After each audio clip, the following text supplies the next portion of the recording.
Okay, I accidentally stopped the video, but I'll just use CapCut and put them both together. Anyways, as I was saying in the last video, what was I saying in the last video? Oh yeah, dark energy is the thing that pushes galaxies away from each other because it's expanding time. So it's going out like this in all directions, obviously, in every direction because time. But it's like it's like a wormhole or a cone expanding from the center. It's like the point at a cone, have it like that, and then have the cone expand out in all directions, and that is what it is like. The cone is time,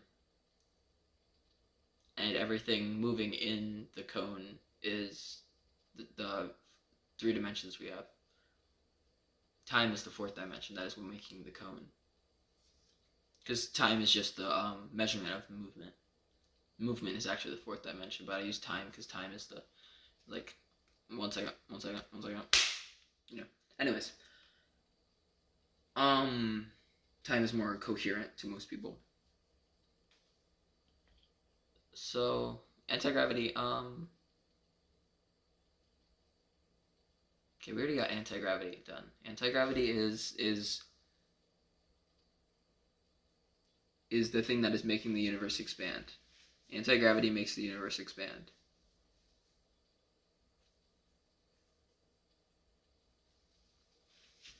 Okay, that's interesting. Why does anti-gravity make the universe expand? Is a question. Why does anti-gravity make the universe expand? Because that is the only thing that can make the universe expand, I guess. There has to be an opposite, right? And the opposite of matter is obviously antimatter, and antimatter is obviously the opposite. You know, yeah, that happens. Antimatter collects with matter, it annihilates, and that's what I was talking about before, is what I'm trying to say here. But, so I guess that's just the opposite. That makes sense, and that's why we have a universe. That's understandable to me. I don't know what you guys. I hope so. Okay. So what's the next question? What question do we ask now? That's always the problem. It seems we have most questions answered, does it not?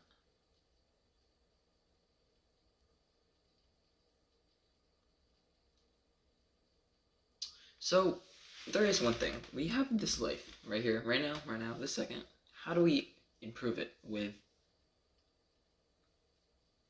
science and natural thinking? With all the thinking that I'm doing. What is this improving about life? It's not improving much, I'm sorry to say. It's just improving our understanding of life, and once you understand life, the universe likes you more. When you understand life, the universe likes you more. Because why wouldn't it? Once you understand the universe, it gives you... Once you understand the universe, you give it more information, and the universe likes that it's getting more information from you, and that's why you... Because information makes more information, and matter is information. Matter is the giver of information. Light is the giver of observation, which is the giver of observation of the matter that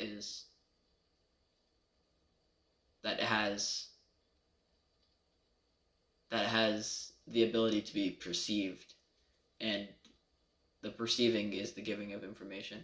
And that is also why observing quantum particles changes them, is because you're giving them information, or light, because light is equal to information, basically. Light is the giver of information. That is why light takes so long to go to places and has a value. That is why we can tell that it was 13.8 billion years ago. I'm not used to talking a lot, I'm sorry, my fault. Move! Okay. So what's the next question?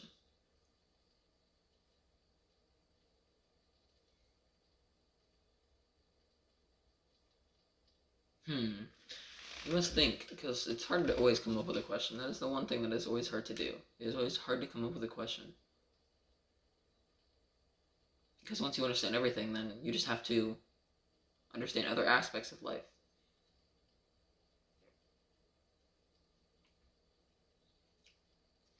What if you don't want to understand other aspects of life? What if you want to get everything down? Well, what I want to do is I want to understand everything about the universe and then understand how that stuff about the universe can help us understand other things. Like how Albert Einstein, using his theory of lasers, actually made lasers into everyday things, other than it just being a theory. Like I would like to do something like that. Like an anti-gravity theory would be really nice, but anti-gravity is just with no matter. Anti-gravity equals no matter.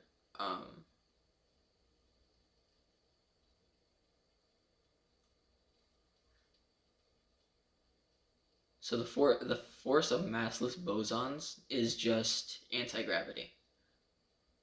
Ooh, we can measure that.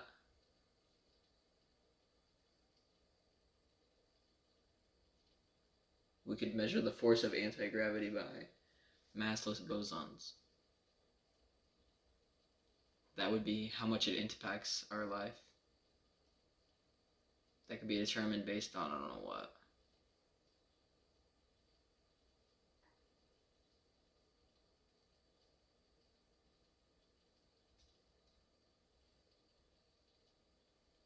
Anti-gravity.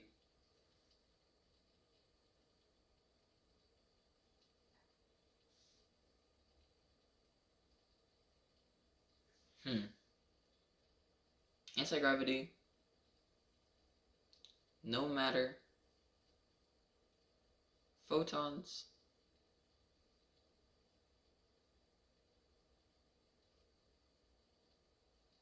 So that because photons are massless, this proves that they are a force of anti-gravity.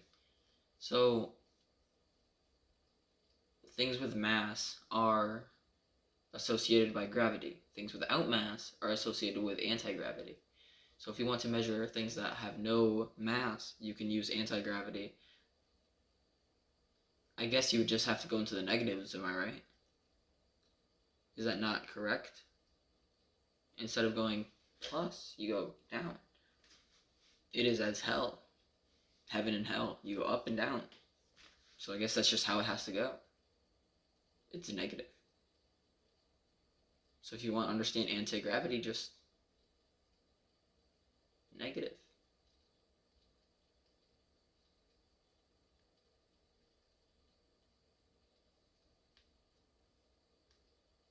How do you negative speed though? How do you make a distance go backwards to a lesser state? If we have a point of time here and a point of time here, and we want this point of time to go behind this point of time, that has to be time traveling into the past.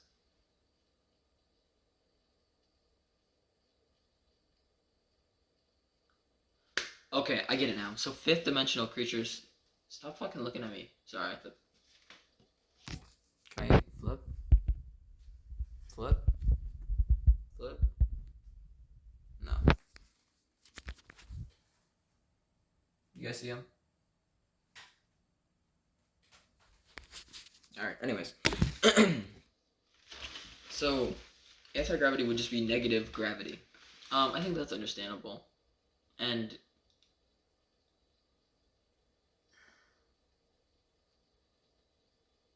so, yeah, no mass equals no gravity. Okay, what does this mean? Oh my gosh. Get out of here. Holy crap, that thing just flew at my fucking face at like Mach speed, bro.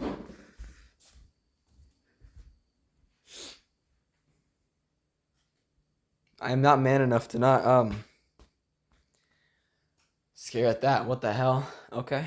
You know, that's fair. That is... It was staring at me, and I didn't expect it to come charging at me.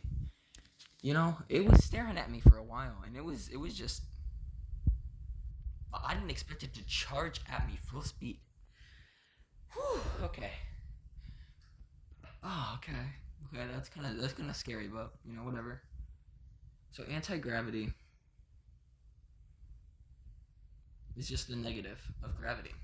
But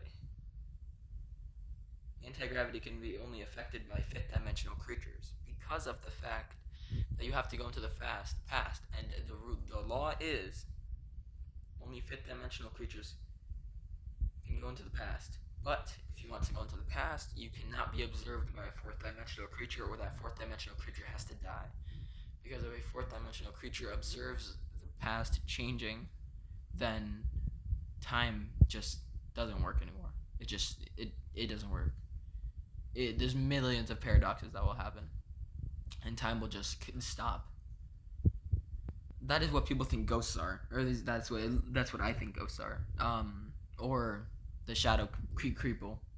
If you are schizophrenic and you see shadow people, those are the same people. That thing is.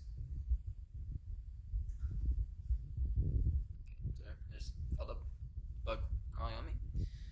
Anyways, it's not gonna be that. Well, it's not going to be. Anyways, sorry, I'm just talking to myself. Shouldn't be. I need to say all my thoughts. Antimatter.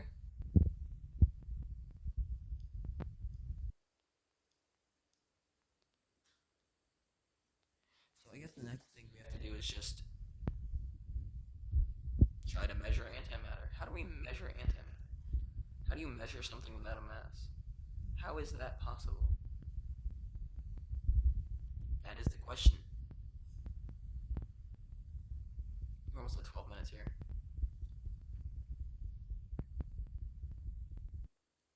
Okay, well, I don't have an answer to this question yet, so I'm going to do some research and get back to you guys. What is the question? I forgot.